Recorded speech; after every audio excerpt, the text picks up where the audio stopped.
Retirement accounts are changing, and we'll have more of them. You know, a generation ago, retirees typically had two sources of retirement income besides regular savings. They had Social Security, and they had company pensions. Well, now the defined benefit pension is a dinosaur. It's been replaced by 401ks and IRAs. And over the next 10 years, the first wave of retirees heavily dependent on the 401ks is going to start drawing down. And retirement professionals are concerned. They're concerned because just as these participants have struggled during the accumulation phase, they know they're going to struggle during the decumulation phase. Changes designed to help us with the process are coming. And the most important change, the most significant change, is adding a lifetime income component. This would be an automatic, though of course voluntary, shift of a portion of retirees' assets into an annuity that generates a fixed monthly income. And if that sounds suspiciously like a defined benefit pension, the similarity is intentional. This proposal has a long way to go, but this is the direction we are headed. So, again, to summarize and conclude, retirement is being redefined. The good part about it, we are going to live longer, healthier, more useful, more productive lives. The bad, we will have to work longer and smarter preparing for our later years, including professional help. The ugly is that a lot of people will not have secure retirements. Okay, the third area. We talked about the economy. We talked about the retirement, good, bad, and ugly. The third area I want to talk about is the future of the workplace and the workforce. Employees, industries, jobs of the future. Here's another area where there's good, bad, and ugly. It's kind of hard to be optimistic about the job outlook at this point.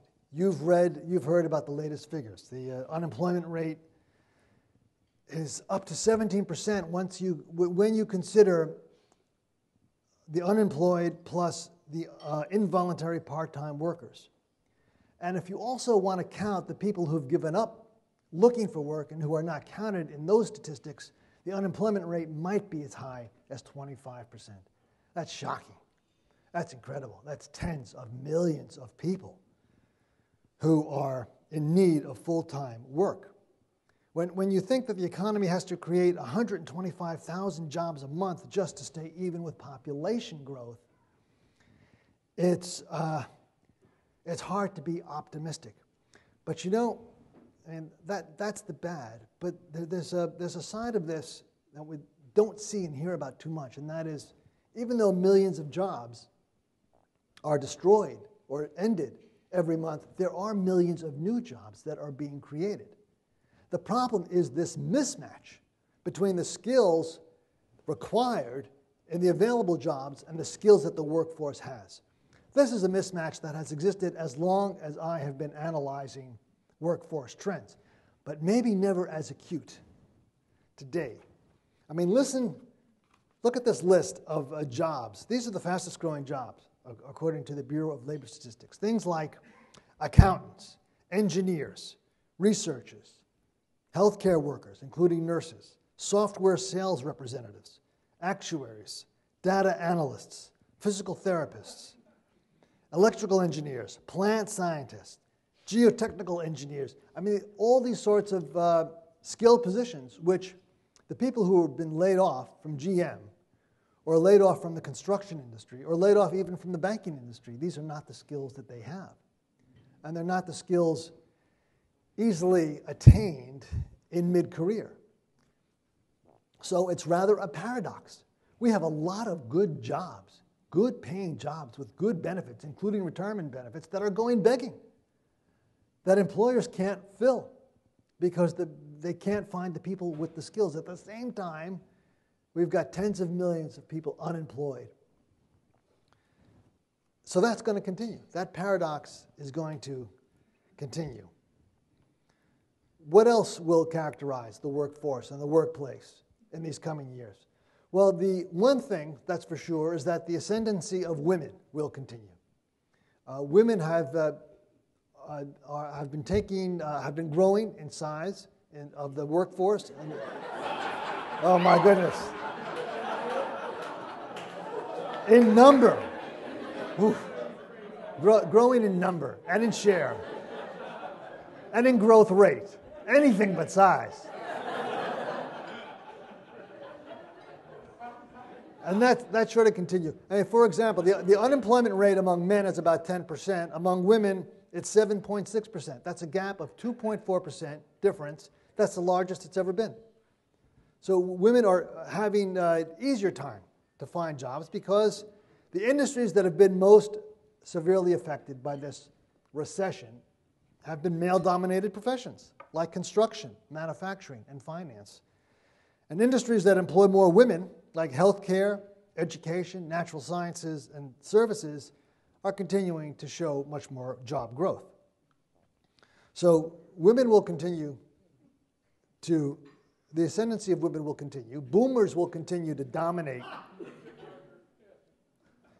the workforce. Boomers, you know, the participation rate of boomers who are now aged 45 to 63 has been increasing in the past 2 years since the recession started.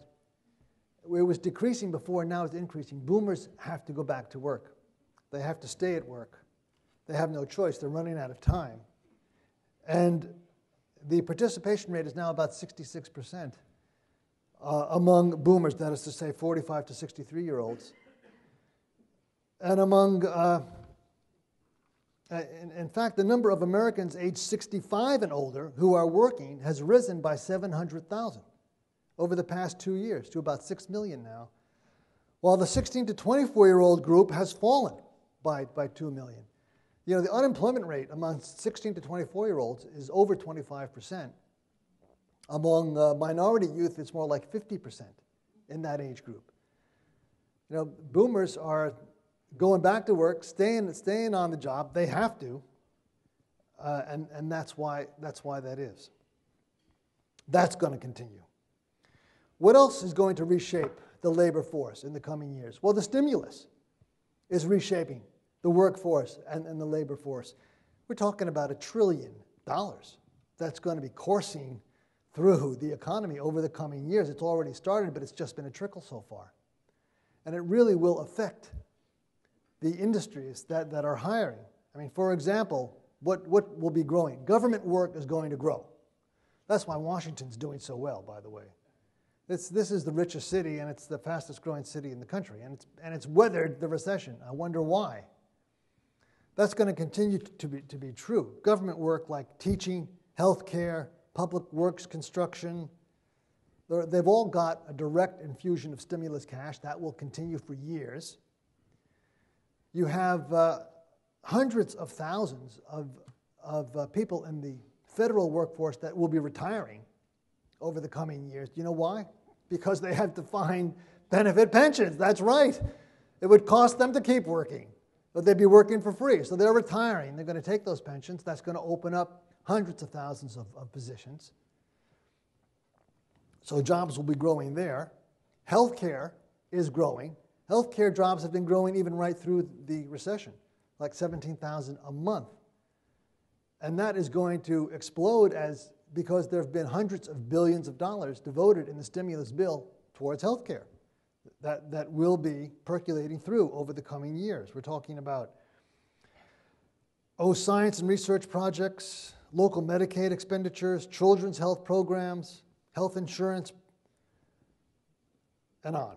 What else is going to be growing? Natural sciences is getting billions of dollars in the stimulus program. And so is energy and green-collar jobs are going to be growing.